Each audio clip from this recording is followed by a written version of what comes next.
తాకట్లో ఉన్న మీ బంగారాన్ని విడిపించి ఆ రోజు ఆన్లైన్ రేటుకి కొంటాం. Sharma gold company. ప్రధాని మోదీ సీజ్ఫైర్ కు ఎందుకు ఓకే చెప్పారు? సరిహద్దు రాష్ట్రాలు తప్ప దేశం లేవనెత్తుతున్న ప్రశ్న ఇది. యుద్ధం మిగిల్చే నష్టాలు తెలియక మోదీ యుద్ధం ఎందుకు చేయలేదు?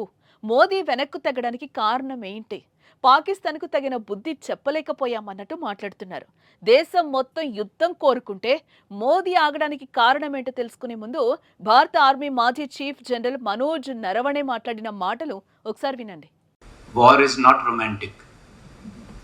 It is not your Bollywood movie. It is very serious business.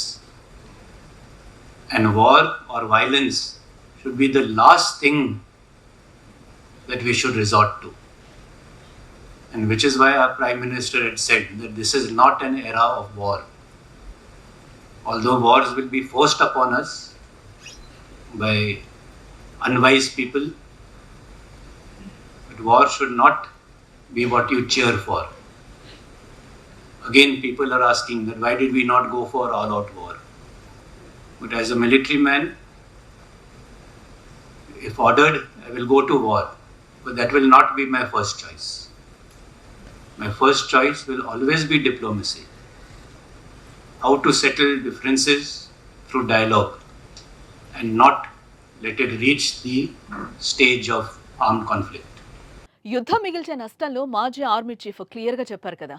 ఆయన మాటలు 100% నిజం. యుద్ధం అంటే బాలీవుడ్ సినిమా ఏం కాదు. అది ఎన్నో కన్నీటి కథలకు సాక్ష్యం. దేశభక్తితో పాకిస్తాన్ చేసిన పనికి మనం మరుగుతున్న రక్తం యుద్ధం చేయమని కోరడం తప్పేం కాదు. కానీ మనం యుద్ధం చేయాల్సింది నీతి, మానవత్వం మచ్చుకైనా లేని పాకిస్తాన్తో. పహల్గాంలో మన అమాయకుల ప్రాణం తీసినందుకు మనం ఉగ్రవాదులను మట్టుబెడితే మన ప్రజలపై తూటాలను పంపింది. సరిహద్దు గ్రామాల్లో మిస్సైల్స్ను వదిలింది. డ్రోన్లతో బాంబులు వేయడానికి ప్రయత్నించింది. పదే పదే జనాలపై దాడులు చేశారు. పాక్ కాల్పుల్లో సరిహద్దుల్లోని అమాయక ప్రజలు చనిపోయారు. చనిపోయిన వారిలో అన్యం పుణ్యం ఎరగని పసివాళ్లు ఉన్నారు. 19 రోజులు వారికి నిద్రాహారాలు లేవు. ప్రతిరోజు భయం. అయిన వారిని కోల్పోతామనే దిగులు. మనం వారికంటే గట్టిగా కొట్టగలం. పాక్ ప్రజల ప్రాణాలు తీయాలంటే భారత్కి చిటికెలో పని. కానీ భారత సంస్కారం అది కాదే. కేవలం వారి ఆస్తులు, మనపై దాడి చేస్తున్న మిలిటరీ స్థావరాలపైనే ఫోకస్ చేశాం.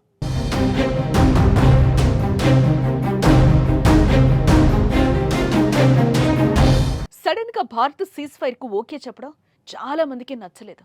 పాకిస్తాన్ పని ఇంకా పట్టాల్సిందే అని అంటున్నారు. అలా యుద్ధం కోరుకుంటున్న వారు వెళ్లి సరిహద్దు గ్రామాల ప్రజలను తట్టండి. వారి కన్నీటి కథలను వినండి. పాకిస్తాన్ దాడుల్లో ధ్వంసమైన ప్రజల నివాసాలను పరిశీలించండి.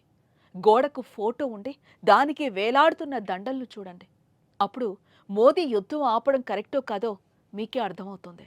ఇప్పుడు యుద్ధం కోరుకుంటున్న వారంతా వీ వాంట్ వార్ అని సోషల్ మీడియాలో పోస్టులు చేస్తున్న వారిలో బోర్డర్కు దూరంగా ఉన్న ఇతర రాష్ట్రాల వారే. సరిహద్దు గ్రామ ప్రజలు ఏ ఒక్కరూ రణం కోసం రంకెలేయడం లేదు. అలాగని వారికి దేశభక్తి లేదని కాదు. పరిస్థితి మితిమీరితే వారు కూడా దేశం కోసం కావడానికి సిద్ధం.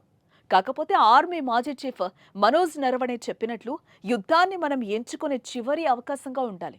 యుద్ధంలో నెగ్గడం అంటే శత్రువుని చంపడం కాదు, చంపేయగలం అని భయపెట్టడం. భారత్ అదే చేసింది.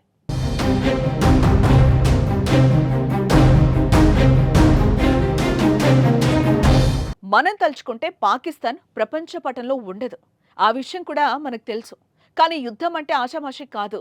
ఎదుటోడిని 4 దెబ్బలు కొట్టే క్రమంలో మనం కూడా ఒక దెబ్బ తినొచ్చు. అందుకు ఎప్పుడు ఆపాలో అప్పుడే యుద్ధాన్ని ఆపారు మోదీ.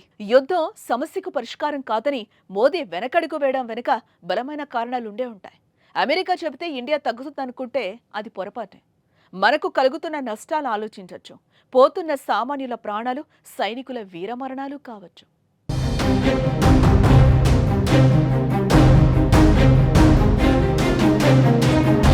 అలా అని శత్రువు హద్దు మీరితే మాత్రం కథ వేరేలా ఉంటుంది. ఇలానే ప్రతిసారి వెనక్కు తగ్గామంటే పప్పులో కాలేసినట్టే.